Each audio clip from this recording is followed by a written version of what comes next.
Isang magandang araw na naman po mga kapatid, mga kaibigan.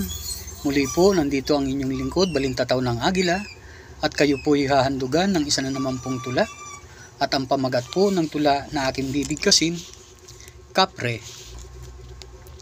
Dito po sa aming baryo, dako po ng matatapang, mayroong isang lasinggero, dumayo siya ng inuman. Doon sa kabilang baryo, yun ang kanyang pinuntahan, pagkat ang layo ni nito may makita siyang matapang. Nang ito ay malasing na, naghanap na siya ng away, wika nito'y magsilabas ang lahat ng matatapang.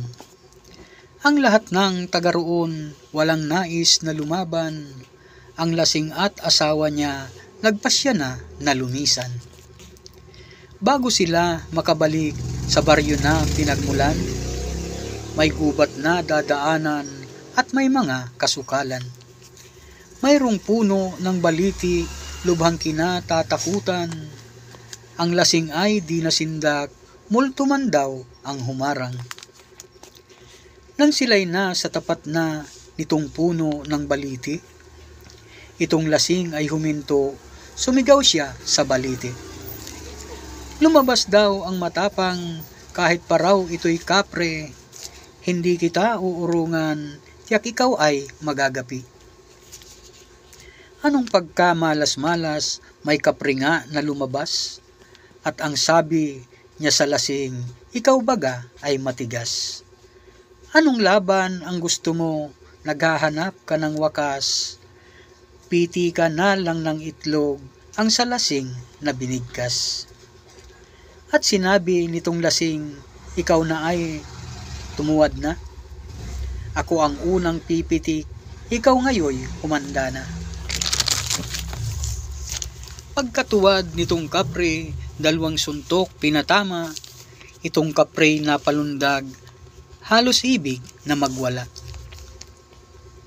Ako naman ang pipitik, ang winika nitong kapre, nasa isip nitong lasing, tiyak na siya'y madadali.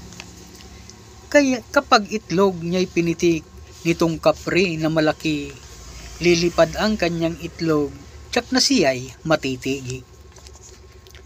At naisip nitong lasing, asawa ang patuwarin, at sinabi niya sa kapre, siya nakatuwad na rin. Palibhasa itong kapre ay malabo ang paningin, kakapain niya raw muna bago niya pipitikin. Itong kapre ng gilalas, walang itlog siyang nakapa. Ang winika nitong kapre, ikaw pala ay madaya.